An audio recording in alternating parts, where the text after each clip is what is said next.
हे दोस्तों, आशा करते हैं कि आप सब ठीक होंगे। अगर हमारे चैनल पर पहली बार आए तो कृष्णा ज्ञान को सब्सक्राइब करें। इस चैनल पर आपको मोटिवेशनल वीडियो देखने का मिलेगा।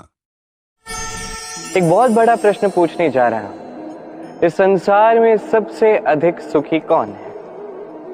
अब कोई कहेगा वो व्यक्ति जो सबसे अधिक धनी है, जिसके पास सबसे अधिक धन है, आभूषण है, स्वर्ण है।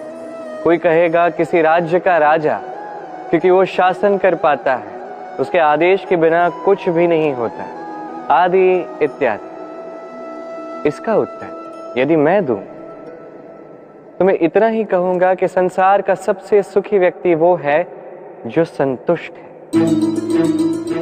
उसके पास संतुष्टि रूपी धन है जो उसको सुखी रखता है।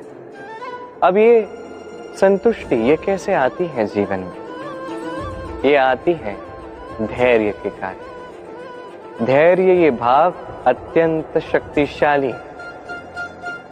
ये धैर्य ही है जो हमारी धरती को धरती माता बनाता है, क्योंकि ये धरती माता धारण करती है, सहती है, धैर्य रखती है और अपना कर्म करती जाती है। ये धैर्य ही था माता सीता में जो रावण का अंत हुआ। ये धैर्य ही था जो नारायण ने कच्छप अवतार धारण किया, एक बड़े से पर्वत को अपने ऊपर धारण किया और समुद्र मंथन संभव करवाया। इसलिए सर्वप्रथम धैर्य को अपने मन में लाइए। यही धैर्य आपको संतुष्टि की ओर ले जाएगा और यही संतुष्टि आपको लोभ, मोह, लालच से दूर ले जाएगी सुख की ओर। और तब ये मन प्रसन्न होकर कहेगा, राधे राधे। मनुष्य सदैव बड़ा मनुष्य बनना चाहता है, सदैव इसी की कल्पना करता है। किंतु प्रश्न ये है कि मनुष्य बड़ा कब बनता है? जब वो धनी बन जाए, जब उसके पास अधिक मान हो, वो अधिक रूपवान हो या अधिक शक्तिशाली। मनुष्य बड़ा मनुष्य तब बनता है जब संकट के समय वो किसी के साथ खड़ा रहे। तो सर्वप्रथम ये सीखिए। कदाचित इसीलिए हनुमान राम के लिए इतने बड़े, कदाचित इसीलिए बलराम दाऊ मेरे लिए इतने बड़े। यदि आप भी जीवन में बड़ा बनना चाहते हैं तो किसी के साथ उसके दुख के समय में, उसके संकट के समय में उसका साथ निभाइए, उसके साथ खड़े रहिए। ये मन प्रसन्न होकर कहेगा, राधे राधे। जीवन में सबसे अधिक महत्वपूर्ण वस्तु कौन सी? घर, वाहन, स्वर्ण, धन। यदि मैं आपको सत्य बताऊं तो जीवन में सबसे अधिक महत्वपूर्ण कोई वस्तु है ही नहीं। यदि कुछ महत्वपूर्ण है तो वो है भाव, करुणा, मित्रता, मातृत्व, वात्सल्य और सबसे अधिक महत्वपूर्ण प्रेम। अपने इस जीवन में यदि आप इस समस्त जीवन को वस्तुओं का खेल बना के रख देंगे तो जीवन में आनंद नहीं रहेगा। अपने इस जीवन को भावनाओं का घर बनाएं। ये मन प्रसन्न होकर कहेगा, राधे राधे। मनुष्य की एक अत्यंत विचित्र प्रवृत्ति होती है दूसरों के विषय में, उनके जीवन के विषय में, व्यक्तित्व के विषय में, भविष्य के विषय में अनुमान लगाना। ये अनुचित है। किसी के भूतकाल को लोग देख के भविष्य बता देते हैं, वर्तमान को देख के उसका भविष्य का अनुमान लगा लेते हैं। उदाहरण दूं तो किसी दास को देखिए, उसे देख के लोग कहते हैं कि इसके भविष्य में ये हो सकता है, अनुमान लगाते हैं। अरे इस राजा को देखिए, ये तो कितना सुखी होगा, ये तो संसार का सबसे अधिक सुखी व्यक्ति होगा, कितनी सुख सुविधाएं हैं इसके पास, अनुमान लगाते हैं। सत्य तो ये है कि आप किसी के व्यक्तित्व के विषय में या भविष्य के विषय में पूर्ण सत्य कभी ज्ञात कर ही नहीं सकते, बस अनुमान लगा सकते हैं। और अनुमान लगा के कोई लाभ नहीं होने वाला, क्योंकि ये काल जो है ये अत्यंत शक्तिशाली है। काले से काले कोयले को ये हीरा बना सकता है, बड़े से बड़े राजा को रंग बना सकता है एक क्षण में, फिर आपके अनुमान का क्या लाभ? क्या मिला अनुमान लगा के? इसलिए कभी किसी के विषय में कोई अनुमान नहीं लगाएं, उसके भविष्य के विषय में कोई अनुमान नहीं लगाएं, कोई धारणा किसी के विषय में ना बनाएं। कुछ करें तो प्रेम, सब में प्रेम बांटिए, सब में सकारात्मकता बांटिए। ये मन प्रसन्न होकर कहेगा राधे राधे। कहते हैं संसार में हर रोग का उपाय है। यदि आप अपने शरीर से प्रेम करते हैं तो व्यायाम कीजिए, यदि आप श्वास से प्रेम करते हैं तो प्राणायाम कीजिए, यदि आप अपनी आत्मा से प्रेम करते हैं तो ध्यान कीजिए, किंतु यदि आप अपने जीवन से, परमात्मा से प्रेम करते हैं तो सबसे प्रेम करते रहिए। ये प्रेम अत्यंत महत्वपूर्ण और आवश्यक है। इस प्रेम से अच्छी ना कोई औषधि है, ना कोई आसन। इससे अच्छा ना कोई व्यायाम है, ना कोई प्राणायाम। ये प्रेम बड़े से बड़े समस्या का हल निकाल सकता है। प्रेम बड़े से बड़े संकट को आपसे दूर कर सकता है। ये प्रेम आपको जीवन जीना सिखाता है, क्योंकि ये प्रेम ही जीवन का वास्तविक सार। तो आइए और मेरे साथ प्रेम से कहिए राधे राधे। मनुष्य छोटा हो या बड़ा, राजा हो या रंक, हर एक मनुष्य में एक समानता देखने मिलती है। हर एक मनुष्य को अपनी प्रशंसा अत्यंत भाती। बड़े प्रसन्न होते हैं मनुष्य जब उनकी प्रशंसा होती। और आप किसी से जाके कहिए कि आपकी ये भूल थी, आप में ये कमियां थी, वो सुनने के लिए सज्ज ही नहीं होगा। हर एक मनुष्य सुनना चाहता है कि आपने जो भी किया सर्वोत्तम था। अब आपको एक बात बताता हूं,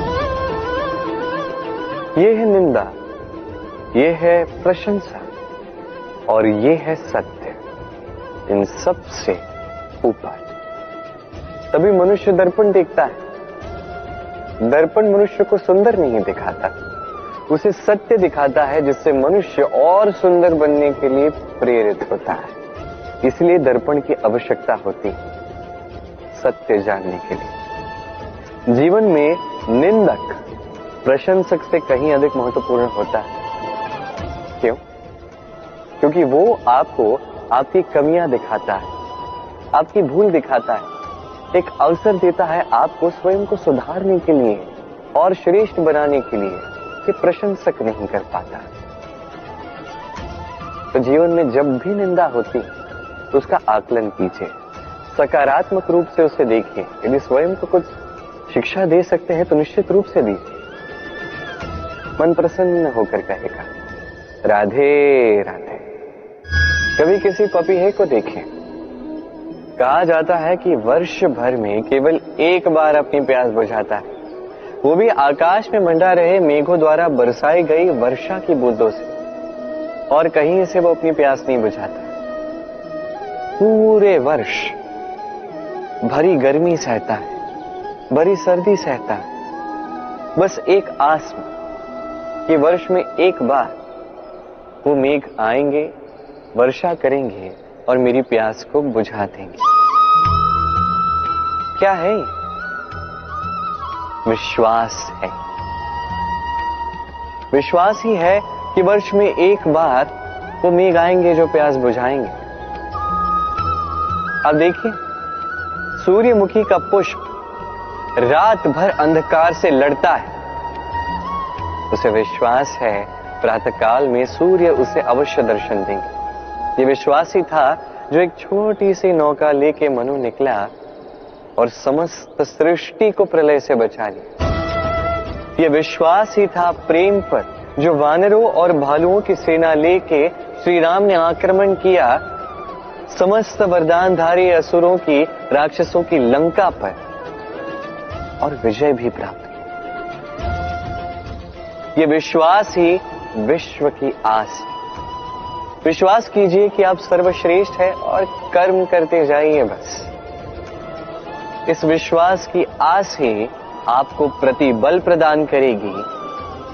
ये मेरा विश्वास है। आइए और मेरे साथ प्रेम से कहिए राधे राधे। सुंदरता।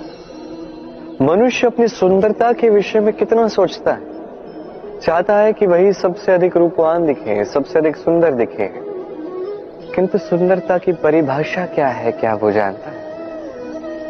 किसी माता से पूछे, उसके लिए सुंदरता की परिभाषा उसकी संतान। भक्त से पूछे, उसके लिए सुंदरता की परिभाषा उसके भगवान। श्री राम से पूछिए, उनके लिए सुंदरता की परिभाषा हनुमान है। टूटी हुई हनु, फूला हुआ मुंह, कहने को वानर, लंबी पूंछ, इतने भोले कि उन्हें अमूल्य मणियों की माला दी तो उसे तोड़ के उसमें श्री राम ढूंढ रहे हैं, किंतु भाव कितना सुंदर। उनका मानना ये कि भले इस संसार के सबसे अमूल्य मणियों से ये माला बनी हो, यदि इसमें श्री राम नहीं है तो इसका कोई अर्थ नहीं है। सुंदरता रूप में नहीं, भाव में निहित होती है। यदि आप सुंदरता प्राप्त करना चाहते हैं तो इस सुंदरता को कर्मों में लाइए, भाव में, विचारों में लाइए। ये सुंदरता आप ही के साथ रहे। और यदि आप सुंदरता को रूप में ढूंढते हैं तो वो कुछ ही क्षणों की बात है। वो सुंदरता समय के साथ पुनः लौट जाएगी। सुंदरता पानी ही है, ढूंढनी ही है तो हृदय में ढूंढिए, कर्मों में ढूंढिए। मन प्रसन्न होकर कहे राधे राधे। व्यायाम, ये शब्द हम सभी ने सुना है और ये जीवन काल में हमारे साथ ही रहता है किसी न किसी रूप में। जब हम जन्म लेते हैं, चलना सीखते हैं, पहले घुटने पे चलते हैं, फिर चलने का प्रयास करते हैं, गिरते हैं, तब हमारे घर के बड़े हमें रोकते नहीं। उन्हें ज्ञात है कि संतान ऐसे ही चलना सीखेगी, ऐसे ही उसके पांव और शक्तिशाली होंगे जो उसके लिए आवश्यक है। अब जीवन काल में जैसे हम आगे बढ़ते हैं, व्यायाम भिन्न भिन्न रूप में हमारे साथ रहता है, किंतु क्या आप समझते हैं कि इस व्यायाम का आधार क्या है? क्या आप समझते हैं कि इस व्यायाम का मर्म क्या है? जब भी हम व्यायाम करते हैं, हमारी शरीर की मांसपेशियां टूटती हैं।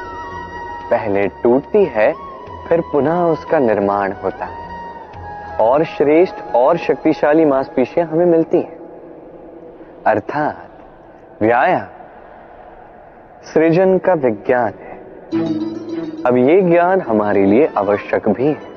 इसलिए जीवन में जब भी कुछ टूट जाए या कुछ छूट जाए तो निराश मत होइए, पुनः निर्माण करने का प्रयास कीजिए।